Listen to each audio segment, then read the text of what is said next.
Welcome to Energy Unplugged, the go-to podcast addressing the global energy transition. I'm Hugo Batten, Managing Director of Aurora for APAC. Delighted to be joined by Margaret Cooney today. This is going to be a very special episode in that it's our first to cover New Zealand. She's currently the COO of Octopus Energy New Zealand. Prior to Octopus, she's had a lot of different roles in the transition, including at Powershop and Meridian in New Zealand, and even OFWAT in the UK. Margaret, welcome to Energy Unplugged. Absolutely delighted you can join us. Hi, Hugo. Thanks so much for having me. We're also joined today by Weije Mak, Aurora's Head of Australia, who's going to help facilitate the chat today. Welcome, Mak. Hi, Hugo. Hi, Margaret. Margaret, maybe we can kick off with a bit of a rundown of the New Zealand market. So some of our overseas listeners may not be completely across the nuances of the power system there. Some basics. It's a relatively small population of, I think, about 5.5 million people over two separate islands. Can you give us a rough sense of what the generation mix right now does look like? Yeah, so a relatively small market in the scheme of things, but we have a significant amount of hydro electricity in our system. That's about 60% of the generation, which is a fantastic base to build a highly renewable system off because it gives you some flexibility. And we've got, if you think about New Zealand, the majority of the population's based in the North Island. The majority of that hydro is actually based in the South Island, and the two islands are connected by some HVDC links that allow the transporting of that energy in normal years north. But at the moment, we're in a particularly interesting situation because we're entering the second dry year in a row. So a dry year is literally when the rain doesn't come, we don't have enough fuel for the winter. This is the second of those. And as a result, there's really high prices in our market as well. But the market is a nodal system. So we have over 200 nodes in the market, and there's a price struck at each of those nodes at the half hour. We have very strong price signals in that market. And we also have, it's fully liberalised, so we have competition at generation and retail level, although there are 4 large integrated businesses that still dominate the sector. So they control about 85% of the retail market and 90% of the generation market. We are starting to see new entry on the generation side, but it is quite limited. And equally on the retail side, we just haven't seen growth on that retail side. And I think there's an interesting dilemma here around the role of vertical integration and the maturity of contracts markets and things. Super interesting. And I should have added, Aurora doesn't actually model New Zealand. So some of these questions will be a little bit 101 for me. We're certainly seeing a lot of requests, particularly for solar developers. I think potentially even batteries. I assume there's quite a lot of backup gas just to manage that inter-year variation in hydro as well. So we have had gas, but one of the compounding factors that's really causing an energy crisis in New Zealand at the moment is that the reserves in the gas supply have been less than was expected, and the previous Labor government put a ban in place on new gas exploration. So we're at a point where there just isn't sufficient gas to meet the needs of the electricity market. And we've seen a decline in production from the gas fields. So they're producing about half of what they were in 2020. So that's had a really material impact on the market as well, because typically in a dry year, we've been able to rely on using gas, but that's not available. So some of the plants that have used gas have switched to coal, which is not great from an emissions perspective, but is necessary for security of supply. Yeah, it's super interesting. And then solar, wind, again, we hear about a few solar plants getting built and others looking to get to FID. How much activity is there occurring in that space? Look, New Zealand was probably a leader in wind, so we had some of the first wind farms. So that is a feature of our market, and we've got probably, I think it's about 15% wind in the market.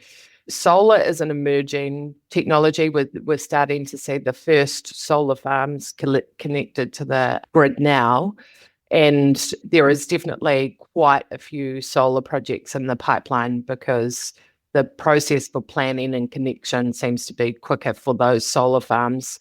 It will be interesting to see over the next few years how many of those projects can get the financial commitments and contracts in place to get off the ground, because that seems to be one of the big impediments to many of those projects coming online. Yeah, super interesting. And then you said liberalised wholesale market, nodal. So it sounds like there's not a capacity market. Often kind of high prices, security of supply triggers lots of debates around market design. What are the kind of big debates in market design? And I imagine they're all exacerbated and ratcheted up because of the current high prices. Yes, absolutely. We've had significant cost escalation, and it just makes the market design very political. So there's currently a number of things happening in the market. Around the market. So there is a government review of the market design going on at the moment. And I think one of the questions will be whether we need some kind of strategic reserve or capacity arrangement in place. And I think one of the other elements of that is the competition element, because we've got such concentration in the market. We've had high prices for over 5 years, and we're seeing a response now in terms of generation, but it's actually been quite slow. And how you make sure that new generation's coming into market at the rate that's needed. And equally on the retail side, that retailers are mobilising demand response and utilising the smart meter infrastructure and data that we have in New Zealand to operate as efficiently as possible as well. So there's a government review going on, and then there's also been a task force led by both the electricity industry regulator, which is the Electricity Authority, and the competition regulator for New Zealand called the Commerce Commission.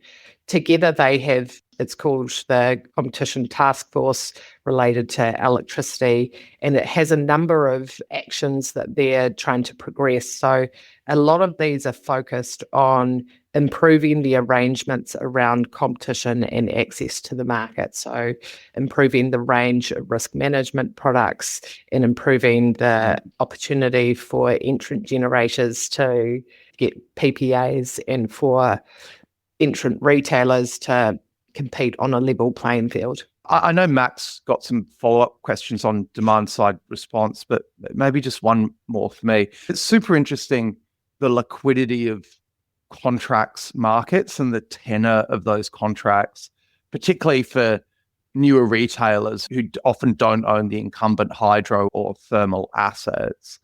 In Australia, at least, there's the Nelson review led by Tim Nelson, a previous guest of the podcast, and they're talking about government-backed, longer tenor, but standardized contracts in the market.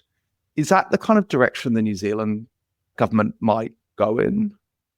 Look, I think they should be looking at all different options, but it's not clear at the moment what the findings of the Frontier-led review will be. So I think we'll know in June what they're identifying as the problems and the focus for policy work. I think initially the Electricity Authority has just focused on trying to get some standardized products in market, because we're immature in the traded products, that we've only had a base load product on the ASX, which is the exchange that we use for trading that, and that's had market making on it, but that really needs to extend to a range of other products. There was recently a new super peak product that was put into market, and we expect to see some other risk management products designed and the liquidity of them monitored, which is all a good thing. But I think it's, the part of the challenge on the retail competition side as an entrant has been that we've actually been in a margin squeeze. So pretty much all mass market retail has been operating at a loss for a number of years and just withers on the vine. Yeah. Like that. That's why there's also this effort to level the playing field, that electricity authorities proposing to do that initially by introducing non-discrimination terms. So we should see changes in the way that the vertically integrated incumbent players contract with new entrants, both on the generation and retail side as a result of that. Yeah, it's so interesting. Interestingly, the exact same thing is going on in the Philippines at the moment as well. We're talking to a couple of organizations who are trying to create standard tradable contracts in the Philippines market, which is also a nodal and quite highly volatile market. Sorry, one final question for me before I do hand it over to Mac, and this is slightly self-indulgent. Being energy market modelers, hydro systems are particularly hard to model in the sense that a lot of the time, storage will just price up to gas, and there's some fairly kind of simple econometric analysis you can do around that. My Scandinavian colleagues tell me that their lives are much harder because they're always thinking about the opportunity cost of future water use. I presume it's a similar dynamic in New Zealand, where just the level of hydro, rain forecasts, all of those things, which adds a huge amount of complexity, feeds into future expectations of prices, basically. Yes, that's right. We do have a tendency to watch the weather and hope, especially because we don't have the benefit of significant storage in our hydro lakes. So some of the Scandinavian countries have years worth of storage and we're a couple of months. So there is that dependency on literally the weather. And it does introduce a risk into the system that needs to be managed. Thanks, Margaret. And maybe I might jump in here with a couple of questions. The first of which is we've discussed quite a bit about the composition of the New Zealand market. So it's predominantly hydro, geothermal, wind, and a little bit of gas recently. I think what's quite interesting for me, at least looking at it from the Australian lens, where a lot of clients of ours are in Australia looking at New Zealand, there was this period of lull from the 2010s where there was some interest in geothermal, died down a little bit. And in the last couple of months, we've actually seen a huge interest from clients in New Zealand. You have mentioned that's partly due to the high prices that we have seen in the market in Q3, Q4 last year. Do you think there's some other fundamental drivers that might suggest that the investment interest in it is there to stay and it's not just a temporary spike just because of this recent high prices? Look, I think high prices are obviously appealing for anyone looking to build generation. So I think that is one element. If you look at New Zealand, we've probably been under invested in capacity. So there is opportunity there to bring new generation into the market. I think, like all countries, there is an opportunity around decarbonising the economy and hosting new industry like data centres. And New Zealand has the benefit of being able to get to a very highly renewable system quite easily compared to other countries because we have that hydro base. So I guess if you're an end consumer, then you would be looking at New Zealand and thinking, okay, it's got stable democracy, it's got a hydro system. We just need to solve for the electricity price bit, which is really about making sure that new generation is built. And that would be an appealing place to locate things. Yeah, no, that's really interesting. And I guess data centers is a hot topic right now as well amongst many of the markets that we are operating in. It does seem with this kind of discrete load centers and I kind of have discussed the mismatch between where generation and demand is partly from the North and the South Islands. I guess it's really natural to think about demand side response as well. We know that Octopus is huge on demand side response. I think the first time I've heard of Octopus use this term, they actually discussed something about intelligent demand and not demand side response. So it's not about shifting your demand away from peak periods, but rather shifting your demand from towards periods where there's a lot of renewable resources available. Given that New Zealand is a nodal market, you mentioned something like 200 nodes or so, is this even more important? So is demand side actually response even more important in long and stringy grids like New Zealand? Look, I think the opportunity to help customers save by using demand response is probably more significant in a long, stringy market, because if you don't use that electricity smartly, then the cost of additional infrastructure is going to be greater because of the length and that we don't have the massive population. So I think that is definitely an opportunity. And the fact, one of the things that New Zealand has as an advantage in this demand response space is the combination of the nodal pricing, plus we have really high levels of smart meter penetration, which have been in market for over 10 years. And actually, our consumers in New Zealand have a level of sophistication that's probably beyond many markets. So for over 10 years, they've had quite granular data around their energy usage, and we certainly see quite a level of awareness around the usage and a preparedness to try different tariffs and things. So all of our tariffs in New Zealand have a time of use element to them, for example, and we are doing things like managing consumers' hot water to help save them money. And I think there's definitely an opportunity to utilize more of that in the market as well.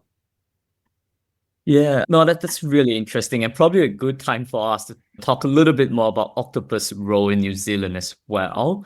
Globally, Octopus is probably one of the fastest growing retailers that we've ever seen, and a huge success story. We've had Greg Jackson in the past come on the podcast to talk about Octopus vision, expansion, and then also your tech platform, Kraken.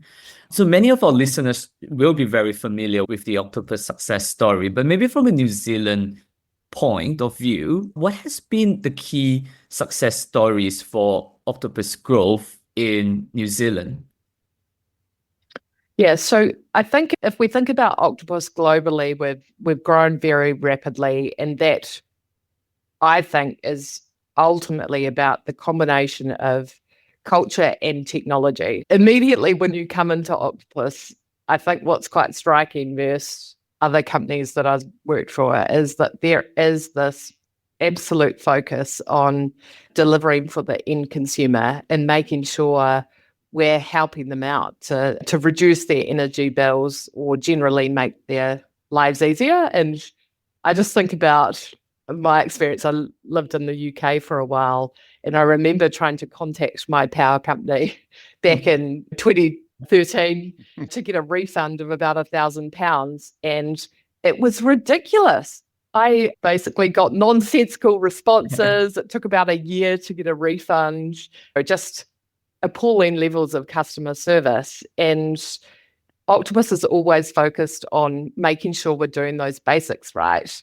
And then that gives you the opportunity to engage the customer in a whole variety of ways beyond that, with the trust of that customer behind you in those conversations around demand response and things that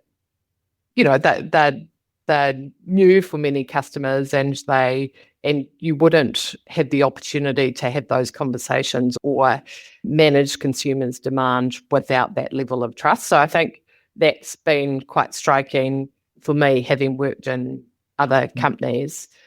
In New Zealand, we haven't been growing, and that's because of ultimately the margin squeeze in the New Zealand market. We're actually really encouraged by the movements in the policy direction in terms of establishing a level playing field.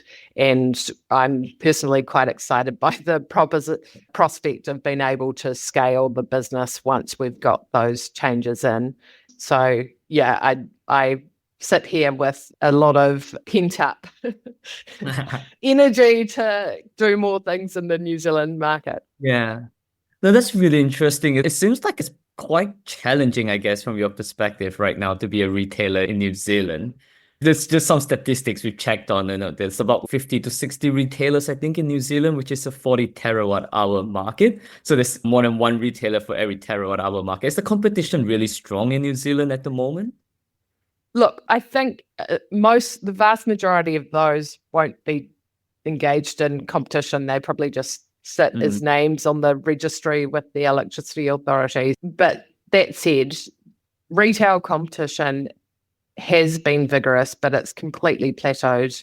And that is ultimately because of what's happening in the wholesale market and the problems with access to wholesale cover. So those long-term contracts that you need to participate in the retail market, there's been issues with refusals to supply, and then prices have been well above the price that the incumbent four gentailers have been using within their own retail businesses. So those dynamics make retail almost impossible for independent parties. But yeah, we're expecting that to change. There's a lot of scrutiny over it at the moment.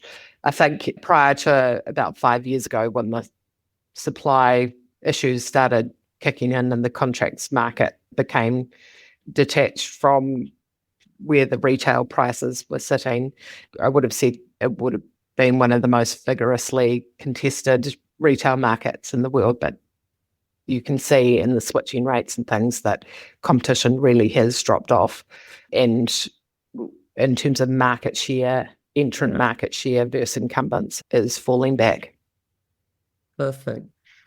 Yeah, no, that sounds really interesting. It seems that there might be some challenges at the moment, but you seem to have a view on what needs to be done. So maybe just one last question from my side before I pass it back on to Hugo.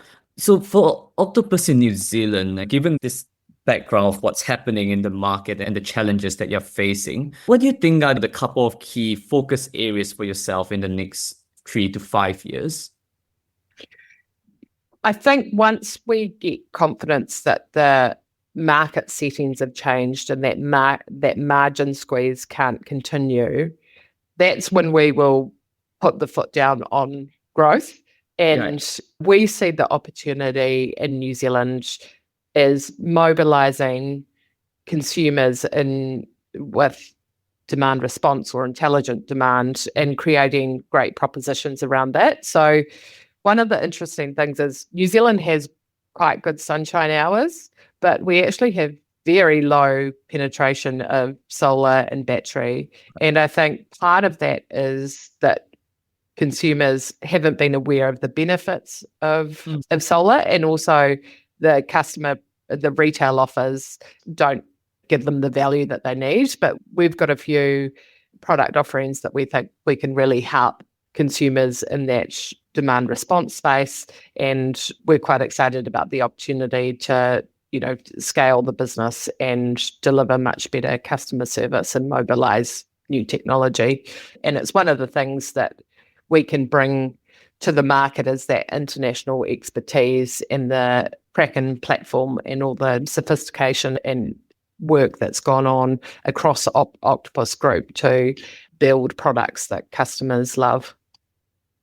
It's so interesting, Margaret, when people say they sometimes underestimate the importance of policy and regulation. Like New Zealand and Australia aren't that far apart. Australia has the highest rates of rooftop solar penetration in the world at kind of 1 in 4, 1 in 3 houses approaching that and building 2 to 3 gigawatts of rooftop a year. And New Zealand is not that far away. And as you said, has some good solar profiles, has, I assume, much lower penetration. And that's clearly just a function of the different incentives that were available at the time. It's a striking difference.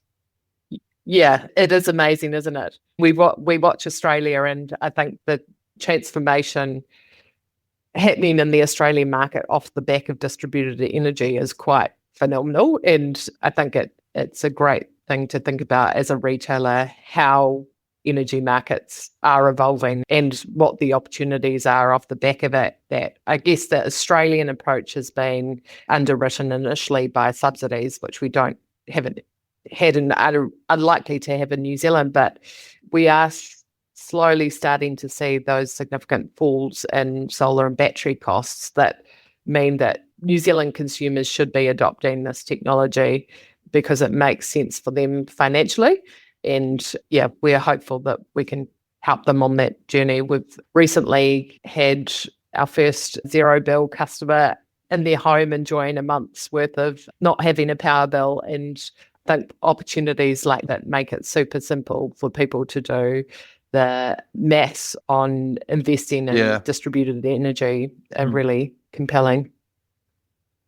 Well, hopefully some of the lessons are learned, though, because Australia's almost at the other end of this journey now, where rooftop solar actually creates quite significant issues for the system operator to manage negative operational demand in the middle of the day, price insensitive rooftop, meaning everything else has to curtail, and huge rates of negative prices. So I think the Aussies did a good job of those initial incentives, which essentially, as you say, were very generous subsidies, but maybe didn't play the movie forward sufficiently to think about some of the challenges that were going to emerge. Although a lot of people have been writing about this for a long time. Maybe to pivot a little bit, and your career, you've obviously worked in Europe, you're back in New Zealand now. I know when I moved back to Australia from Europe, there are a couple of things that struck me. It'd be interesting to get your reflections on some of the challenges in working in a kind of geographically remote and smaller market. But one was that, like, it felt that in Europe, there was much more kind of learning between markets, like the Irish are trying this or the Germans have done this. And it felt like there was more cross-market opportunities to avoid mistakes, not that the Europeans haven't made a ton of mistakes on energy policy. And the other one was that markets like Australia and New Zealand are quite small and lumpy. And that one coal plant exiting or one aluminium smelter closing in the New Zealand context actually swings the market quite dramatically. And so you can have competition in markets, but really you've got these big lumpy players who kind of drive outcomes. What were some of your reflections that maybe people don't appreciate in markets like the US and Europe, do you think, for New Zealand? Look, I think that's right. New Zealand's probably suffered from a bit of the, if it's someone external, then it's not necessarily valid, their view on things. But I think there is, particularly at the moment, where energy systems are going through so much change, and it's really interesting to see how different markets respond. There is such an opportunity for New Zealand to be looking at what's happening elsewhere and cherry pick the things that are working or don't work, or learn those lessons more easily. The scale piece is really, that is a genuine challenge for a smaller market. But on the flip side, one of the benefits of being small is that you can mobilize things quickly, and you can have, and change can happen in a meaningful way quickly. And I think back to the decisions that were made in the early 2000s by just a couple of the incumbent players around rolling out smart meters, and that really catalyzed that whole change in the sector, that we have a really rich data set that's probably not been fully capitalized on to date, but it does mean that we are able to operate our retail businesses quite efficiently because we do have that smart meter infrastructure in place. So I think there's definitely disadvantages to being smaller, but there are certainly advantages in terms of we can, if we want to, and we all come together and work on it, change things for the better. Yeah, absolutely. A lot of pros as well as cons. I shouldn't have maybe led with the negatives there. Awesome. We typically finish with a couple of wrap-up questions, and we try and make these kind of semi-rapid fire, but I often fail at that. So what's one hypothesis or view that you have on the energy transition that you think is at odds with the general consensus? I don't know if this will be at odds with the general consensus, but maybe it just doesn't feature enough in the conversations that we have. And that is how important culture is and change. And when I think about the success of Octopus, it's that focus on utilizing technology to deliver much better outcomes for consumers. And there is within the organization a real appetite to adopt new ways of doing things if it delivers better outcomes. And I think if we go up to macro level, many of the conversations we have in regulatory circles, or this is what I find, is that you can have the mix of players and attitudes of those individuals in the room can actually have a significant bearing on whether we make changes or not. And I think we need to try and get into the mindset of being adaptive and focused on the opportunity to do things better. So that cultural element, I think, is going to be critical for the energy transition. I love that. And our CEO, John Fedderson, I know Greg Jackson is just obsessed with culture of the organization. I think that's so true. The final question, who do you read or listen to in the energy space that you think is always good, thought-provoking, and relevant to your work in the private sector? Of course, I listen to this podcast, which I mentioned to you, Good. Hugo. Good, thank you. But look, I think other podcasts that I listen to, I like to listen to Climate Rising, which is out of Harvard Business School. And it's a combination of economics and policy, but also very solution focused. And I think so it's easy to get stuck in the challenges, but actually, I think looking at the opportunities and how we take advantage of them is really important. And look, I think given where politics is at the moment, everyone should be keeping a watching brief on just general current affairs, because I think the shifts in trade and geopolitics will ultimately have a significant bearing on all of our energy markets and the transition. Yeah, no, completely agree. And I've just added that podcast to my list, although I've got such a long list of climate and energy podcasts, I rarely get through them in a given week, but that one looks excellent. Margaret, we might wrap it up there. A huge thank you for your time. This has been a terrific conversation. Thank you so much. We know how busy you are. Thanks, Hugo. And thanks, Mac, for joining us too. Thanks, Hugo. Thanks, Margaret. That was Margaret Cooney, COO of Octopus Energy New Zealand, talking to Hugo Batten, Managing Director of Aurora for APAC, and Weije Mak, Aurora's Head of Australia. Thanks for listening to Energy Unplugged. Do keep an eye on our podcast feed for more in-depth conversations with senior members of the energy industry. The best way to do this is to follow or subscribe to the podcast via whatever platform you use.